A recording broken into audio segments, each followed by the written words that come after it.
YCP ఓటమి తర్వాత గుడివాడ నియోజకవర్గంలో పరిణామాలు వేగంగా మారిపోతున్నాయట. సార్వత్రిక ఎన్నికల్లో పరాజయం పాలై నియోజకవర్గానికి సంవత్సరానికి పైగా దూరంగా ఉన్న మాజీ మంత్రి కొడాలి నాని గుడివాడలో తన పొలిటికల్ ఎంట్రీకి సమయం కోసం ఎదురు చూస్తున్నారట. ఓటమి తర్వాత కొత్త లెక్కలతో మళ్లీ రీఎంట్రీకి రెడీ అవుతున్నారట. అసలు ఇంతకీ కొడాలి నాని రీఎంట్రీకి వేసుకుంటున్న లెక్కలేంటి? మళ్లీ గుడివాడలో ఎలా పావులు కదపాలని చూస్తున్నారు? గుడివాడకు రాష్ట్ర రాజకీయాల్లో ప్రత్యేక స్థానం ఉంది.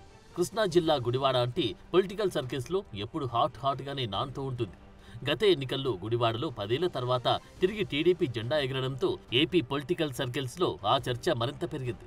గుడివాడలో ఓటమి ఎరుగని నేతగా పేరున్న కొడాలి నాని 2024 సార్వత్రిక ఎన్నికల్లో వైసీపీ నుంచి పోటీ చేసి ఓటమి పాలయ్యారు.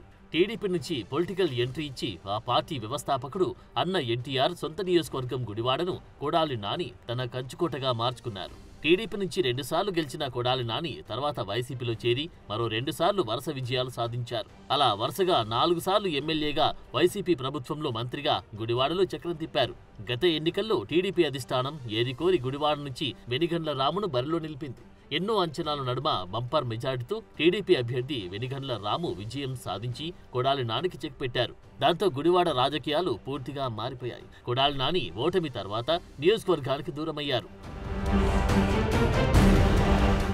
కొడాలి నాని పరాజయం పాలయ్యాక ఆయన అధికారంలో ఉన్నప్పుడు చేసిన అక్రమాలు, దౌర్జన్యాలకు సంబంధించి వరుసగా కేసులు నమోదవడంతో గడ్డం బ్యాచ్ గా పిలుచుకుని ఆయన అనుచర వర్గమంతా చెట్టుకొక్కరు పుట్టుకొక్కరయ్యారు.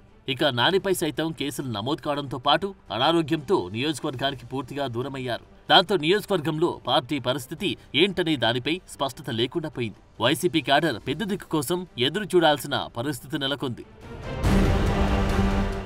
అయితే ఆరోగ్యం కుదుట పడిన కొడాలి నాని బయటకు రావడంతో పాటు కేసుల్లో బెయిల్ సైతం మంజూరు కావడంతో అడపాదడపా నియోజకవర్గానికి వచ్చి వెళ్తున్నారు. కండిషన్తో కూడిన బెయిల్ మంజూరు కావడంతో గుడివాడ స్టేషన్ కు వచ్చి సంతకాలు పెట్టి వెళ్తున్నారు. కోర్టుకు హాజరవడానికి అడపాదడపా గుడివాడ వస్తున్నారు. నియోజకవర్గంలో రాజకీయ పర్యటనలు లేకపోయినా నేతలను కలుస్తూ పార్టీ పరిస్థితిని అడిగి తెలుసుకుంటున్నారంట. ప్రస్తుతం గుడివాడలో కొడాలి నాని యాక్టివ్గా లేకపోయినా నియోజకవర్గంలో రాజకీయాలను మాత్రం ఫాలో అవుతున్నారంట. పార్టీ కార్యక్రమాల్లో సైతం పాల్గొనడం లేదు. ఇటీవల వైసీపీ రాష్ట్ర వ్యాప్తంగా చేపట్టిన బాబు షూరిటీ మోసం గ్యారంటీ ఆందోళనలు గుడివాడలో జరుగుతున్నప్పుడు అదే రోజున గుడివాడలో ఉన్న కొడాలి నాని కార్యక్రమంలో పాల్గొనకుండానే స్టేషన్ కోర్టుకు హాజరై సంతకాలు చేసి హైదరాబాద్ వెళ్లిపోయారు. నియోజకవర్గంలో ఉండి కూడా కనీసం పార్టీ కార్యక్రమాల్లో పాల్గొనకుండా వెళ్లడంతో పార్టీ నేతలు ఒకంత అసహనం వ్యక్తం చేశారు. ఒకవైపు నియోజకవర్గంలో వరుసగా నేతలపై దాడులు, అరెస్టులు, కేసులు కొనసాగుతున్నా పార్టీ కార్యక్రమంలో పాల్గొనకుండా తన సందేశాన్ని ఇవ్వకుండా కొడాలి నాని సైలెంట్ అవడంతో అసలు ఎందుకు నాని మౌనంగా ఉంటున్నారన్నది వైసీపీ శ్రేణులకి అంతుపట్టడం లేదంట. భయపడ్డారా లేదా మరేదైనా వ్యూహంలో భాగంగా అడుగులు వేస్తున్నారా అన్న చర్చ మొదలైంది.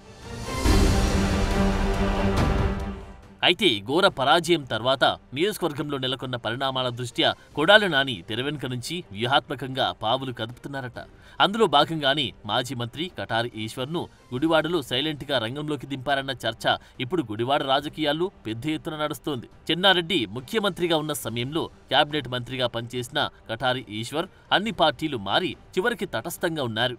అయితే అనూహ్యంగా గుడివాడలో ప్రత్యక్షం కావడం అందరినీ ఆశ్చర్యపరుస్తోంది.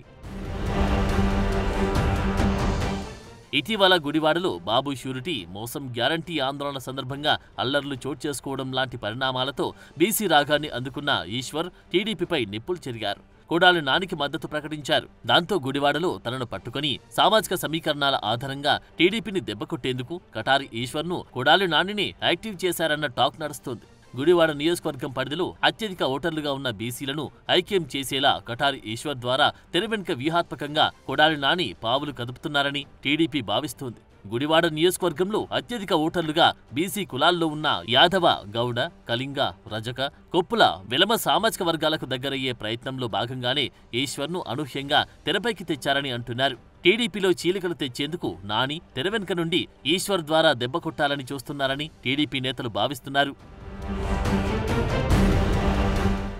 ఇంతకాలం సైలెంట్గా ఉన్న కొడాలి నాని మరో 3 నెలల్లో గుడివాడలో పూర్తి స్థాయిలో రీఎంట్రీ ఇస్తారని స్థానిక వైసీపీ నేతలంటున్నారు. దానికి తగ్గట్లే గుడివాడ వైసీపీ శ్రేణులను యాక్టివ్ చేయడానికి కటారి ఈశ్వర్ రంగంలోకి దిగడం వెనుక కొడాలి నాని స్కెచ్ ఉందన్న ప్రచారం నియోజకవర్గంలో జోరుగా సాగుతోంది. మరి ఈ వ్యవహారం ఇంకెన్ని మలుపులు తిరుగుతుందో చూడాలి.